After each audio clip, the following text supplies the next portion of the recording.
kill you. Sir, why sum of three angles in a triangle is 180? Why sum of three angles in a triangle it is 180? Very, very easy proof, sir. It is angle A, it is angle B, and it is angle C. Why it should be 180? There are a lot of ways to prove that sum of three angles in a triangle is 180. Simple proof I will tell you. Simple proof which you can remember till lifetime. If anybody asks also, he will tell you. Simple proof. This is a figure. Move this line here. Move this line here. It is a straight line.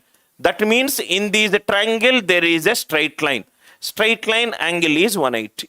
Straight line angle is 180. Sir, when you are saying that it forms a straight line somewhere, can you show it with a pictorial representation? The hidden secret behind why a triangle is forming a straight line. Why a triangle is forming a straight line. See here, sir.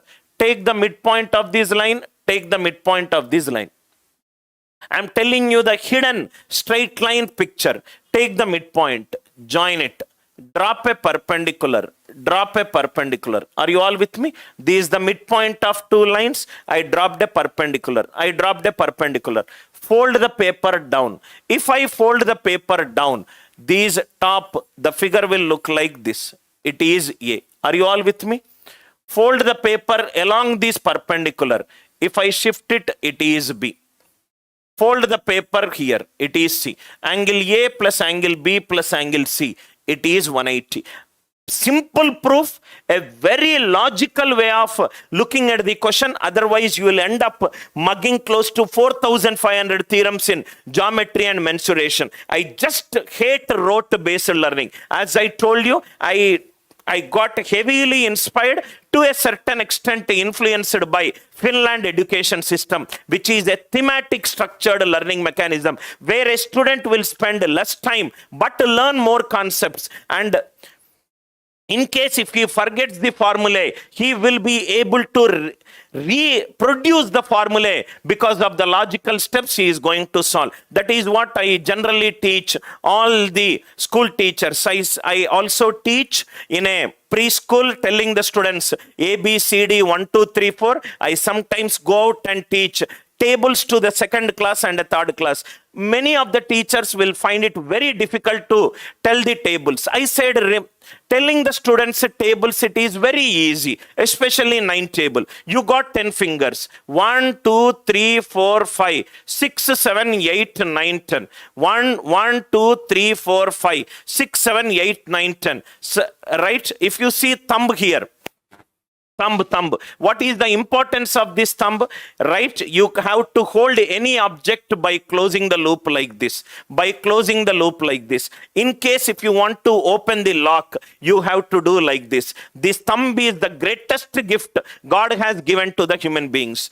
10 fingers are there. 1, 2, 3, 4, 5, 6, 7, 8, 9, 10. I want 9 fours are. Close fourth finger. Left hand side 3 fingers are there. Right hand side 6 fingers are there. 3 and 6. It is 36. 9 6 are 1, 2, 3, 4, 5, 6. Sixth finger, close it. Left hand side 5 fingers are there. Right hand side 4 fingers are there. 5 and 4. It is 54. 9 nines are 1, 2, 3, 4, 5, 6, 7, 8, 9. Close the 9th finger. Left hand side 8 fingers are there. Right hand side 1. Right? Instead of telling 9 nines are 81, 9 6 are. Students will hate this kind of teaching, and learner will never be efficient if you teach it in a formula driven way. I hope the idea it is clear. In a triangle, sum of 3 angles in a triangle, it is 180. What is the proof? If anybody asks the proof, this is A, this is B, this is T. I took the midpoint of 2 lines and I have drawn the perpendiculars and I shifted the figure.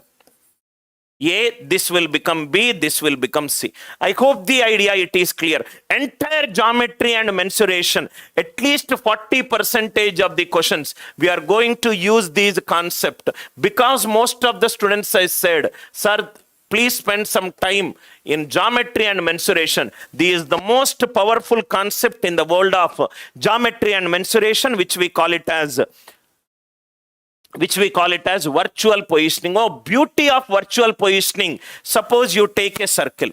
You take a circle. This is the diameter of a circle. Diameter divides the circle into two parts. Suppose take a point on the circle. Take a point on the circle. Listen carefully, sir. Join this to the ends of the diameter.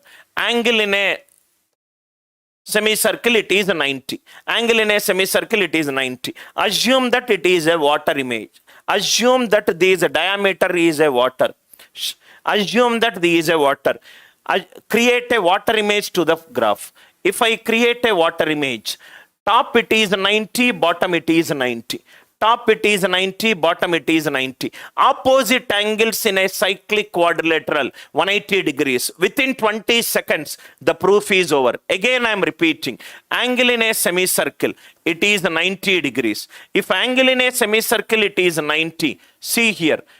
Take any point on one side, it is 90. These also 90. These also 90. These also 90.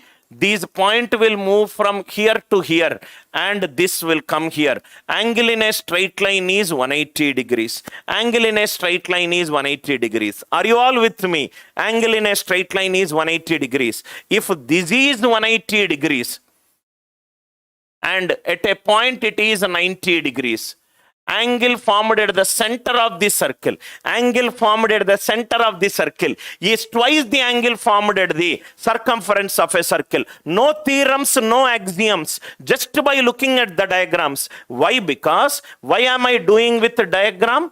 Geometry is a representation using diagrams. Geometry is representation of objects, representation of a parameter.